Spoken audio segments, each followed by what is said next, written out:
दरअसल 3 राज्यों की 3 विधानसभा सीटों पर उपचुनाव हो रहा है। बांकीपुर, दतिया और मांजलपुर में उपचुनाव। बांकीपुर में प्रशांत किशोर की अग्नि परीक्षा है तो दतिया और मांजलपुर में साख की जंग जारी है। बता दें कि बीजेपी के सामने गढ़ बचाने की चुनौती साफ तौर पर नजर आ रही है। अब 3 अगस्त को उपचुनावों के नतीजे भी सामने आएंगे जिन पर सभी की निगाहें टिकी हुई है। बता दें कि आज बिहार की वीआईपी बांकीपुर और मध्य प्रदेश की हाई प्रोफाइल सीट दतिया विधानसभा सीट पर उपचुनाव के लिए मतदान हो रहा है। इसके साथ ही गुजरात की मांजलपुर विधानसभा सीट पर भी उपचुनाव के लिए मतदान जारी है। बिहार, मध्य प्रदेश और गुजरात समेत इन राज्यों की 3 अलग अलग विधानसभा सीटों पर उपचुनाव पर सभी की नजरें इस वक्त टिकी हुई है। इस दौरान सुरक्षा के कड़े इंतजाम किए गए और इन सीटों के नतीजे 3 अगस्त को सामने आएंगे। बीजेपी का गढ़ कहे जाने वाली बांकीपुर सीट पर त्रिकोणीय मुकाबला देखने को मिल रहा है। यह मुकाबला जनसुराज प्रत्याशी प्रशांत किशोर, बीजेपी के नीरज कुमार सिन्हा और आरजेडी की रेखा गुप्ता के बीच है। वहीं एमपी की दतिया सीट पर बीजेपी के आशुतोष तिवारी और कांग्रेस के घनश्याम सिंह के बीच कड़ा मुकाबला देखने को मिलेगा। बता दें कि बांकीपुर, दतिया और मांजलपुर में उपचुनाव हो रहे हैं जिस पर सभी की निगाहें इस वक्त टिकी हुई हैं। बांकीपुर में प्रशांत किशोर की अग्नि परीक्षा है और साथ ही बीजेपी की जो साख है वो दांव पर लगी हुई है। दतिया और मांजलपुर का जो उपचुनाव है बेहद ही अहम माना जा रहा है। पटना शहर में जितना काम हुआ है वो यहाँ की जनता ने देखा है, तो उस विकास की प्रक्रिया को और आगे बढ़ाना है और बहुत प्रभावी जीत होगी। सर, ये हॉट सीट मानी जा रही है क्योंकि प्रशांत किशोर भी आरजेडी की तरफ से, तेजस्वी यादव भी। ऐसा है, हॉट सीट, लो सीट, ठंडा गरम आप तय करिए। जनता जानती है उनको किनके साथ खड़ा होना है। जी, एक मेरे साथ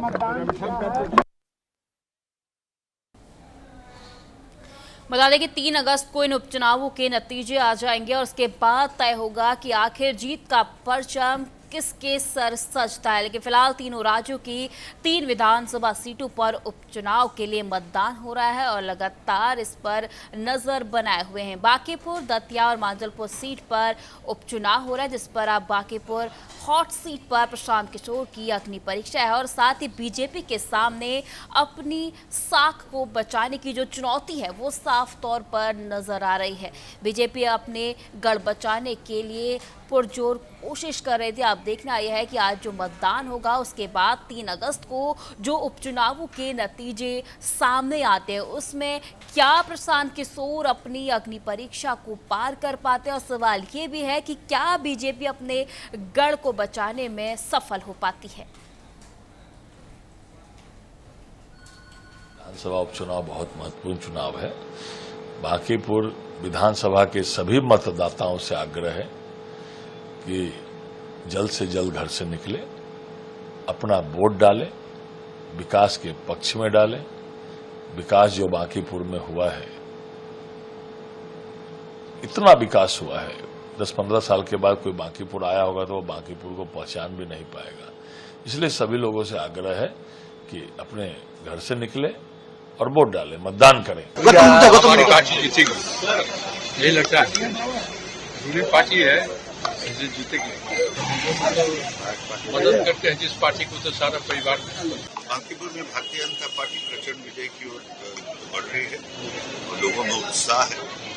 और कल के विधेयक पारित होने के बाद देश भर के युवा जो है फिर उसी तरह से संगठित है जैसा कि हमेशा भारतीय जनता पार्टी के साथ रहे। क्योंकि कल जो दृश्य सदन में हुआ, अवरोध पैदा करने वाले जो थे कांग्रेस पार्टी और राहुल गांधी, उन्हीं के ये सलाहकार रहे जो पटना में चुनाव में कोई दिग्भ्रमित होने वाला नहीं है। प्रचंड विजय वोटिंग क्या है, हमारे जो उम्मीदवार हैं एनडीए के प्रत्याशी भारतीय जनता पार्टी के नीरज सिन्हा जी, जिनका कमल छाप है, उस पर बटन दबा दिया और जहां सुन रहे हैं वहीं कमल कमल सब बटन दबा रहा है।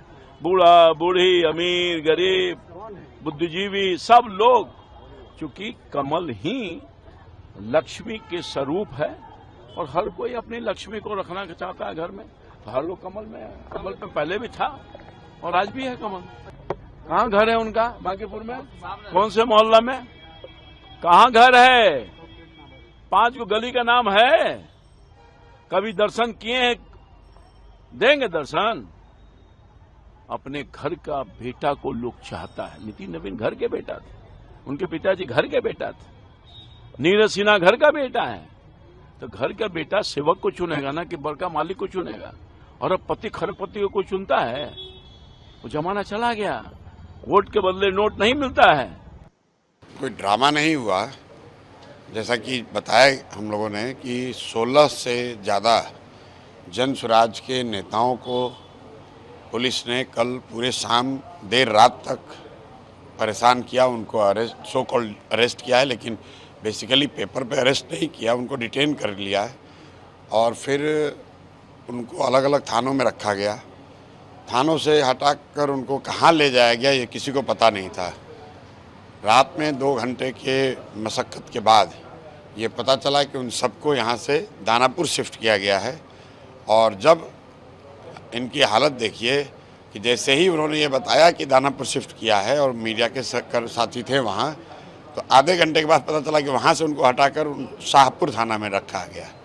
तो हम लोग का इतना ही कहना है कि अगर उन्होंने कुछ गलती करी है, अगर कोई गैर कानूनी काम किया है तो उन पर आप केस कीजिए, लेकिन अगर वो नहीं उन्होंने किया है तो सिर्फ और सिर्फ सत्तारूढ़ दल बीजेपी की मदद करने के लिए, सरकार की मदद करने के लिए पुलिस राजनीतिक दल बनकर जन स्वराज के कार्यकर्ताओं को पकड़कर उनको सिर्फ इसलिए पकड़ रही है कि वो चुनाव में कुछ न कर सके।